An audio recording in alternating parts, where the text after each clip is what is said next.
So I will, which is to say, from both the continuing bipartisan of that. It's a great honor to be here in service, so it's good to be with you today.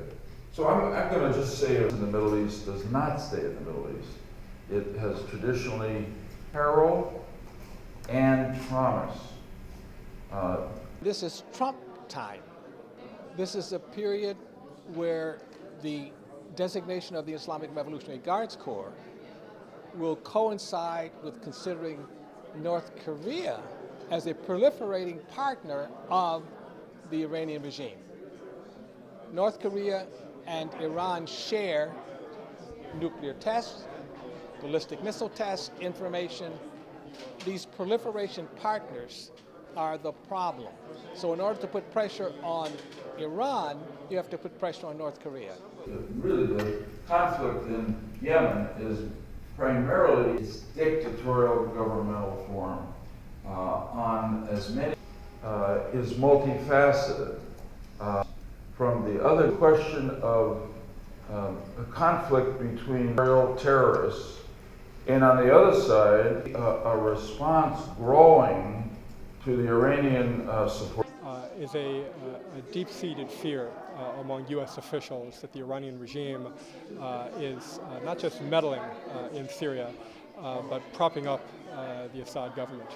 And we know that this administration is intent on addressing terrorism around the world. And if they're interested in addressing terrorism around the world, they really have to start with the Iranian regime, and they really have to focus on addressing issues within Syria. And I think that begins with support for the Syrian opposition and support for the Iranian opposition around the world. In some ways, subjugation or attempted, and I want to speak about this, we see the responses. But when you look at the policies enunciated to Iran, but this is a regime that what the Senator Lieberman and General Wald had emphasized is that good steps have been taken, but now it's time to put it in action. That's what's important. It's important to see that IRGC is being kicked out of both Syria and Iraq. It's time to announce that, and it was just passed, a resolution was passed in the Senate, in Congress, to announce what the belonging of the Supreme Leader and the leader and Rouhani and the authorities of Iran, that how much money they have stolen from Iranian people.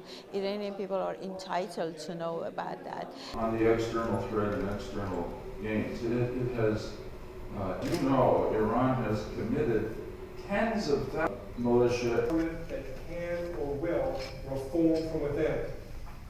We need to know what steps we can take in the state of Connecticut for 6 years, as well as 10 years in the Connecticut